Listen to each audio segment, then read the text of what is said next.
All right, so Lynn wanted me to talk a little bit today about the values of the production studio. I'm sure those of you who've been here before have heard my spiel about this, but it's always a useful reminder that what we're doing here in the production studio directly translates to what you're going to be doing at a job. Not only in kind of the environment we have here working on projects, but as well as the way that you're going to be interacting with team members, the way that your work on a project is going to alter people's perception of you and their desire to work with you. And also it's where you're building a lot of the connections that will help you get a job in the industry.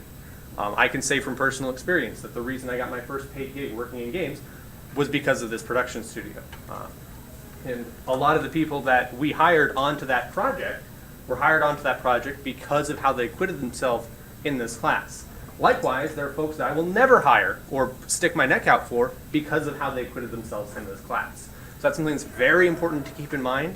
Don't let yourself fall into the trap, because we fall into the trap when we're in high school. Oh, this is all high school stuff. I don't need to put effort into it. It doesn't matter. It's not reflective of the real world. And then we get to college, and often we have that same, this is still I'm learning, and I don't need to put a lot of effort into this, and I don't need to take this seriously because I'll act completely different when it comes to working at a real job. And then you get to a real job, and you act and behave the same way that you did both in high school and college. We like to tell ourselves this lie that, when it's for real, we're actually going to put a lot of effort into it, but that's absolutely not true. How you're doing in this class, how much work you're putting in, how dedicated you are, that is how you are going to be when you're actually at a job. So don't let yourself kind of continue to believe that lie that we all told ourselves at one point or another. And again, like I said, I got my job because of this, my first paid gig because of this class. Other people got paid because of this class. The perception that the people on your team have of you is very important, as well as the perception people on other teams have. So you always want to make sure that you're doing your best work so that way you're pushing that forward. Because like today when we're doing a build review, and the leads mention who's working on what pieces, and if you have the really impressive pieces of your project, ideally all of them are really impressive, but when we're calling out who's done what and what are we proud of, if your name is coming up a lot, that means that even people who don't directly work with you are going to know, hey, that person is good at what they do. So, I'm working at this studio and we're looking for this position. I don't know anybody in my direct friends group or coworkers group that would be good for that position, but I remember hearing about this other person that was at the production studio who was really good. I'll give them a call, see if they'd be interested, and maybe set something up. And that's how you're going to get jobs in the industry. That's how you're going to get other people that you want to work with jobs in the industry. So that's just kind of an important thing to keep in mind throughout this entire process. And then we are starting with me. Makes sense. Yeah, let's pull up there.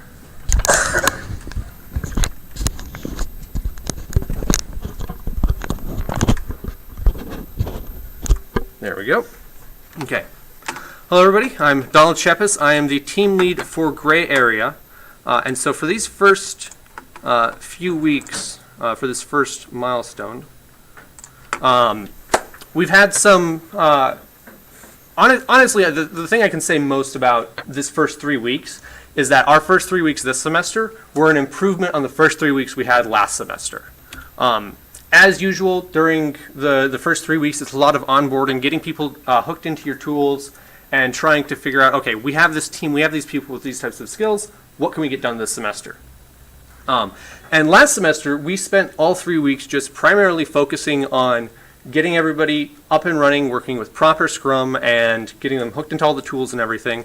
And we weren't able to do a whole lot of actual content that we wanted to actually see in play. So in addition to onboarding our new team, we also wanted to integrate a new plugin that we got, Gaia, which is an improvement on the Unity terrain system, so we'll be able to do a lot more interesting things in our levels, as well as cleaning up the test code we have and kind of getting more solid documentation. We had very haphazard documentation last semester.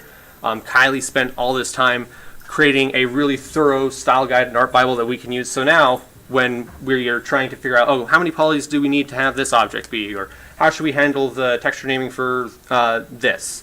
We have the solid answers as opposed to us coming up with an answer on the spot, forgetting about it, and then a few weeks later when we need to do that again, you coming up with a different answer that didn't line up. And so that's going to help us in the long term, making sure that everything is running smoothly. And that's all kind of the type of stuff that we worked on last semester, but in addition to that, we were able to get a lot of concept art done. We have a wonderful art team this semester with a bunch of art interns supporting us in the class. And so one of the things that Doug and Daryl really wanted to see was a lot of concept art. This is a lot of stuff that they can throw up on a website. And it just it also makes them feel good because they get to see, what are we going to be making for the game? How do these things that we've only been talking about in these references to these stories, what's it actually going to look like? And so we've got numerous pieces for environments, for characters. We've even got stuff that's kind of trying to figure out, we have this fictional alien character that, some people have described, but they're conflicting accounts. How do we take all that information and turn it into one solid piece that we'll actually be able to use in the game? And then, let me pull it up, we were able to do a little bit of work in our build properly. Again, we have a very good starting point going into this semester. And we're there's a couple of building blocks that are very important that a lot of our gameplay systems are based on. And one of the major things that we've been trying to kind of iron out is our targeting. Because when it comes down to it, every single thing that the Gray is going to do to a character or an object is going to be based on our targeting system. And again, so in addition to just kind of the sheer number of admin tasks and getting people onboarded and working with Axosoft and get Kraken and get Flow, we're able to get a little bit of extra functionality in. So right now, I'm able to, if he doesn't run away, and again, this is all still work in progress, as a lot of the stuff you're going to see today are. So we're still trying to work out some of the bugs. Like we're using Cinemachine for our camera controller, and so when you start messing with Cinemachine's control of the camera, it can get a little wonky. But if I catch up to this guy, I'm now able to press E, and I'm locked onto him. Still have a little bit of struggles just with the camera wanting to fight me a little bit, but now we've got that kind of Zelda-style Z-locking and pretty much the setup for us to actually start using our gameplay interactions. Again, it's a little bit, but Rome wasn't built in a day, and it's the first step on a lot of positive progress for us this semester. Thank you for your time.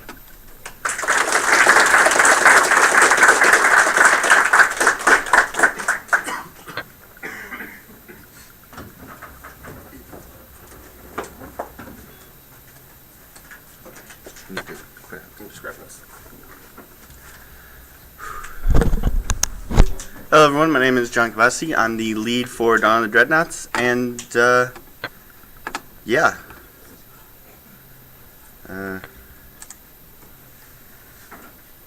It's in the downloads folder.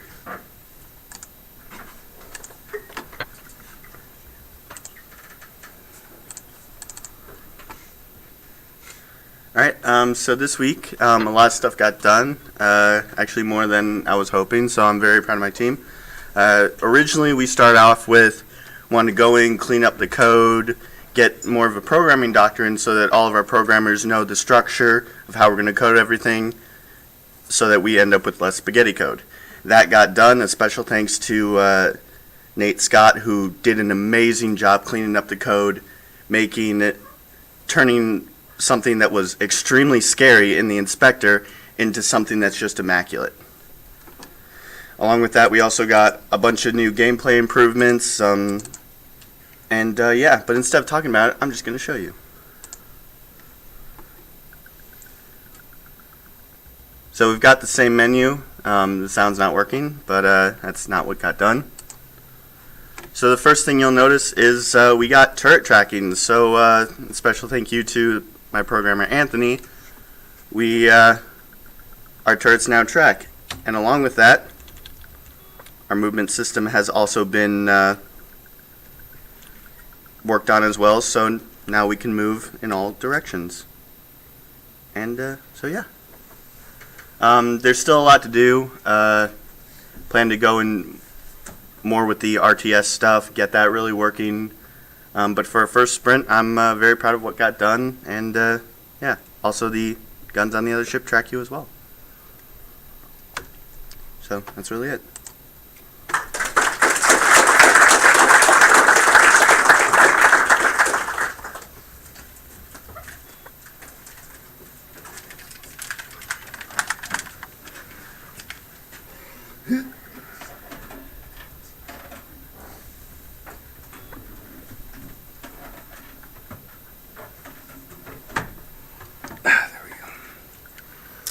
Milestone project lead for Life or Death, and my name is James Fisher. Well, we worked on heavy this. I got you.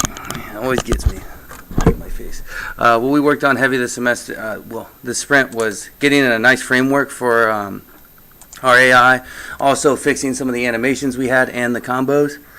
And right here, as you can see, the AI not only comes at you and tracks you, it does attack. Not only is it just attacking, though, it's actually going through a weighted process, going through all the animations, the attack animations it has, and then making a choice to use which one it has. Not only do we have that, we fix the animations, so now when you run, you don't look as crazy. The combos are a lot better, and we also can lock on, and that also changes the way your character moves and everything, and also how they attack towards the target. Those are the big changes we worked towards getting here, and that's it. Thank you. You guys have a good one.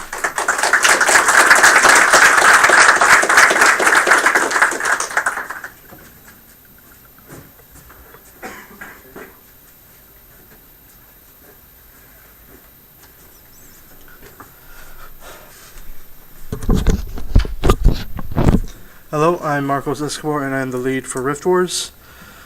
For this past sprint, since we did start off with absolutely nothing to work off of in terms of an actual build, we were able to get a build ready for this sprint.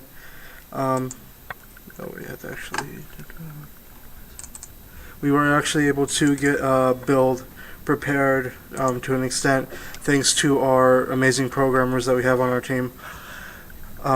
So right now we have the bare bones system that we're working with. The cards don't really snap to anything, but they are fully functional. They have attacks and they have health. So if I were to take this card and smack it against this one lost health based off the attack of the card I just smacked against it. Same with this one. And as you can see, everything keeps changing.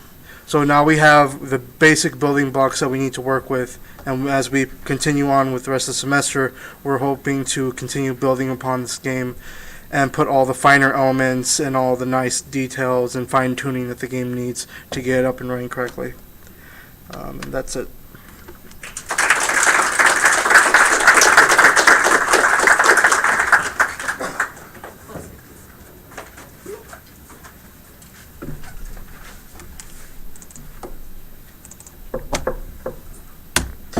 Hello everyone, my name is Dakota Stoner. One sec.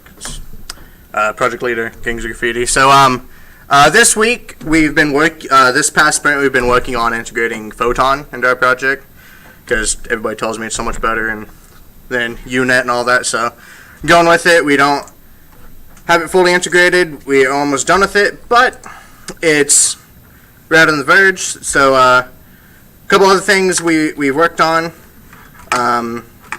We can now walk around as the human controller and get in the tanks, drive around.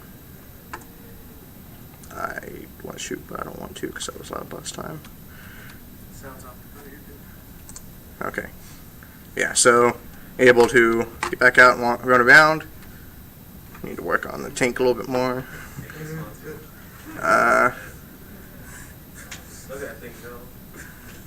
Should have drove over here. Don't remember where I put the buildings, but we have been working on getting the control point system in, so you're able to walk up and tag buildings, and it adds scores. We're going to be working on cleaning that up more and being able to have UI that will tell you which direction the control points are at and all that. So, yeah. Thank y'all.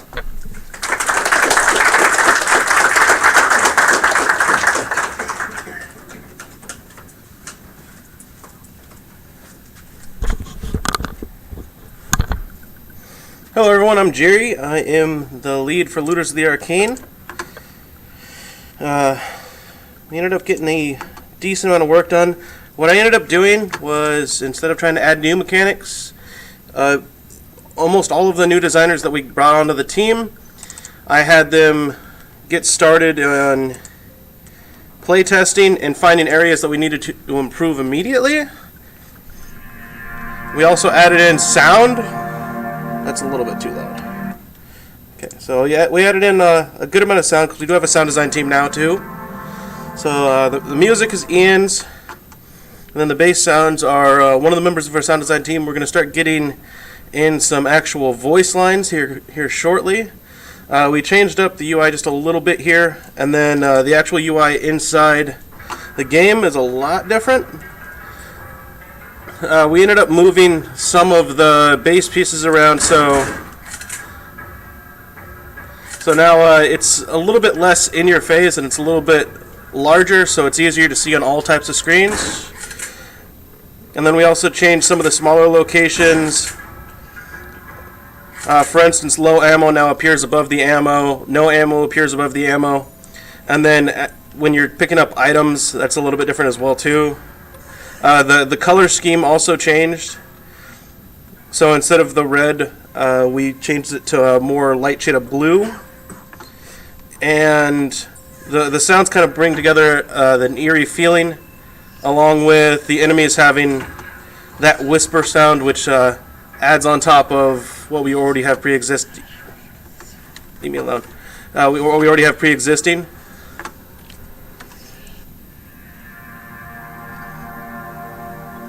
And coming up next is Feudal Japan. We have the white boxed out level, when we wanted to get that done as soon as possible. That way we can start integrating assets a little bit faster than we did last time. So we're kind of trying to streamline our level development process. So instead of us needing to add in the art, we'll only need to add in the programming. Thank you for your time.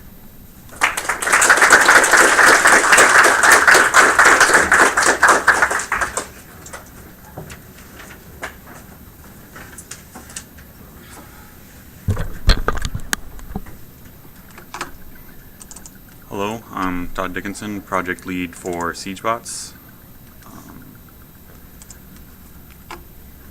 So as most of you know, or at least those of you familiar with the project, one of our biggest challenges for getting the players to find the fun was the confusion and lack of accessibility to understand what's going on exactly. So one of the things we did was we abstracted some common systems from movement and combat, and kind of created an action that does those things for you, just so that you can get into the game faster. This mouse has low sensitivity. This is a test area that Scott's been working on, kind of just different styles of space and narrow passageways, so we can test what's good for building future levels and things like that based on the bots available. So these are some bots that are using that new abstracted system to kind of control their AI, and you might notice that it's a lot smoother and less randomly and confusing than it was before.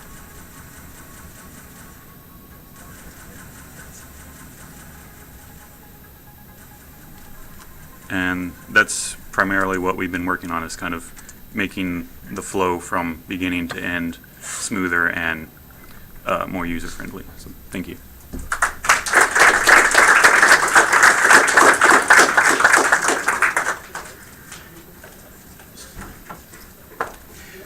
All right. Good morning, everyone. My name is Rocky Vargas. I'm the project lead for Communication Meltdown.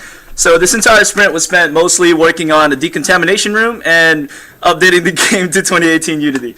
That was a real challenge for us. We ended up putting a ton of hours in the very first couple weeks just to get it back to where we started last semester.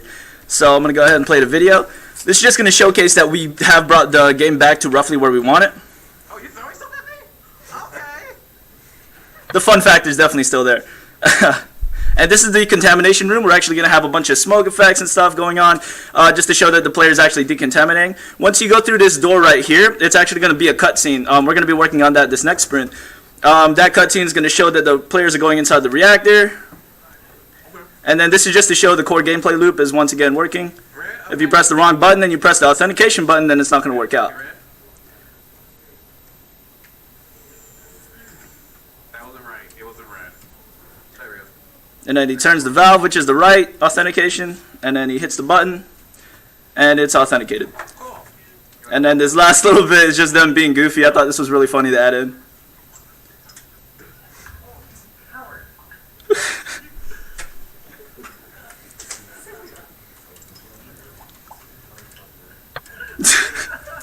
Mike almost broke my controllers, by the way. It looked like this. It reminded me of this, so that's what I added. And that's everything.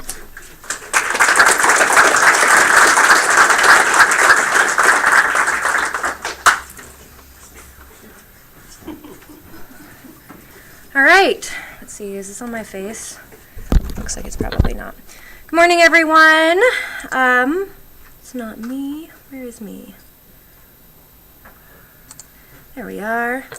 My name is, oh, that's also not me.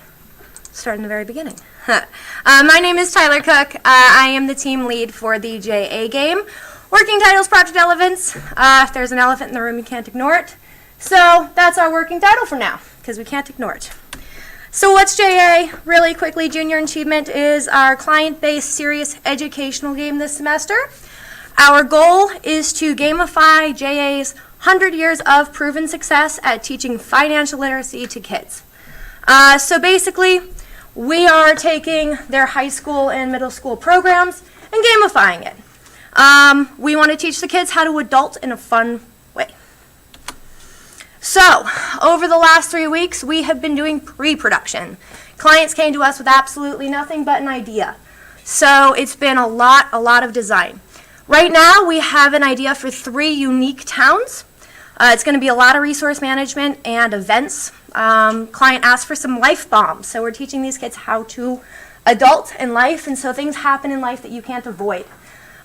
Things like your car breaking down.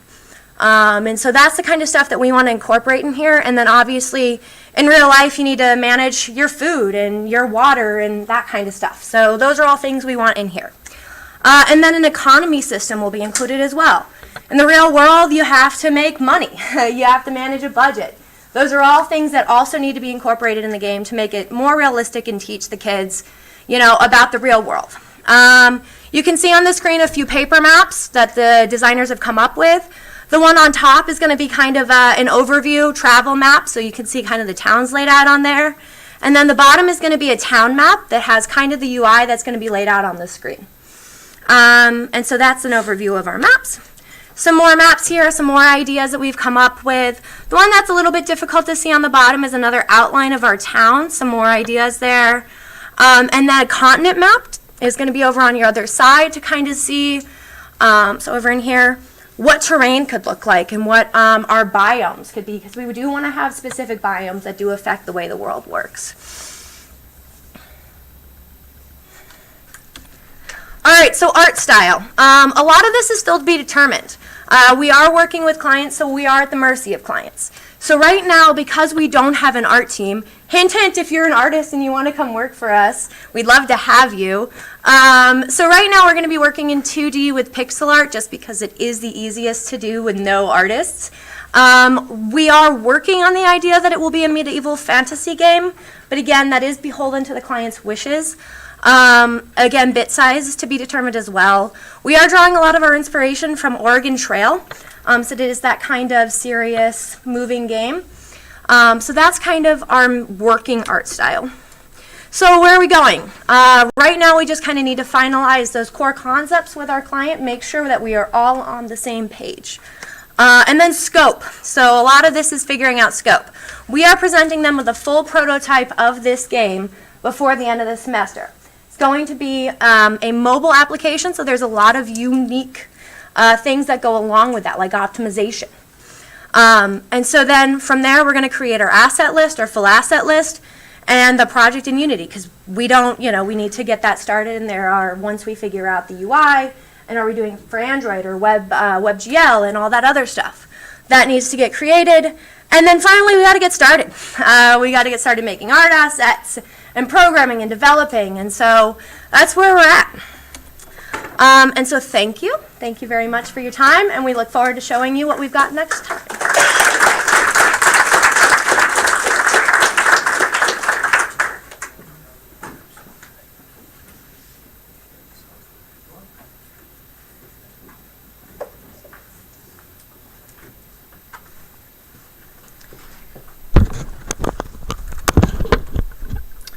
Hello everyone, my name is Nathaniel White, and I will just be representing the ACS group today. So, because we're all ACS and not game majors, we really had the option to build anything we wanted. We were thinking financial app or educational game or something along those lines, but in the end we went for real-time strategy. So, I don't know if a lot of you play Age of Empires, but we are pretty big fans. So our main idea was let's build an RTS, sort of like Age of Empires with a new twist on it, a lot of new functions, and let's do it completely from scratch. So over this milestone, along with everyone else, there was a lot of time getting familiar with the team, setting up, and especially because we're not that familiar with Unity as opposed to some other teams. We don't have any experts. We just have sort of people we've used it a couple times. The four things we worked on mostly were the grid system. Because we're building this from scratch, you really have to go from the bottom up because there's so many systems that just depend on each other. Yes, as you can see. Scenery. So dynamic terrain objects. Everything extends from the same entity class. So resources, what can be targeted, what can't be targeted. So it's very convenient in that sense. See little tree objects.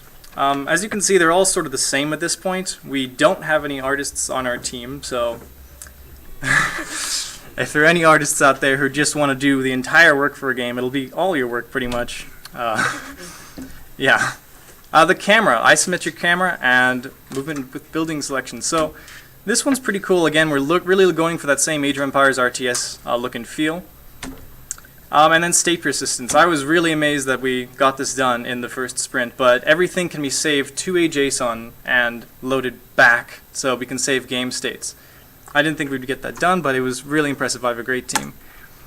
And then for the build...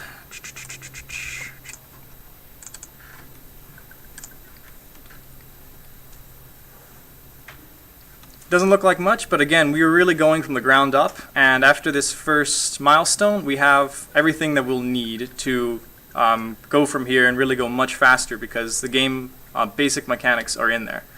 So that's all for our presentation. Thank you.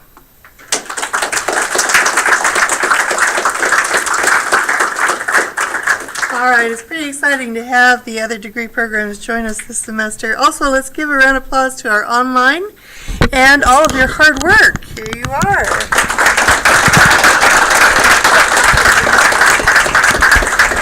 Please go ahead and stay in here, and I'd like to invite Tony and Desiree to join us as well as we look forward to our next sprint planning. Keep in mind that functionality, and we're going to continue with fun factor into that sprint as well, so keep that in mind as you're planning today, if you have any remaining planning to do. And Derek, looks like you have something to say. Nice job. Obviously the first sprint is always a challenge because you're doing onboarding, you're getting your tech up and running and things like that. I'll echo what Lynn just said. If you haven't already done it, the next sprint should really be concentrating on what is the most core important aspect of your project. So is it the gameplay, is it whatever it happens to be. Like we like to say, the 4 F's, fail fast and follow the fun, right? You can't know if it's fun until you play it. It was interesting because I got to the privilege of going in and talking to Tony's group, and we were kind of talking about, okay, you're building this from scratch, what should you work on first? And the flow of an RTS is very much you build your building, the unit comes out, you fight them, but the flow of development is do the fighting first and then work your way back. So now they've got their terrain up and running and things like that. That way you can not waste your time building stuff that you don't need. So always be concentrating on that. I think all the projects seem to have a good base to build gameplay off of, right? So whether it's Rift Wars and getting cards in and building the interactions, or the targeting system and things like that, I think you guys are all sitting at the spot where the next step now is play fun and finding that core aspect that makes the game awesome. So nice work. I am good. Want to say a word about the jam? Yep, 5:30 tonight in the theater. We will be starting the game jam, and then obviously on Sunday there will be the judging. Snacks are provided. There's an Eventbrite. If you follow me on Twitter, I've got the Eventbrite link up on my Twitter account. They'll kind of talk about different things like that. If you are not a UAT student, our cafe will be open in the middle of the night to sell you pizza and wings, so that is available. And then I believe it's Steam gift cards is the awards that they're giving out, or the prizes they're giving out on Sunday. I will probably see you on Sunday because I think I'm a judge. I think I'm coming in to judge it. So, yeah, everybody's welcome. So, I mean, if you're on the East Coast, it might be difficult to get to. But it is a public jam as well, although this one does tend to be mostly UAT students. If you are jamming, and I highly encourage it, it's okay to work with your existing teams. A lot of teams like to do that. It's okay to break out, work with a different team.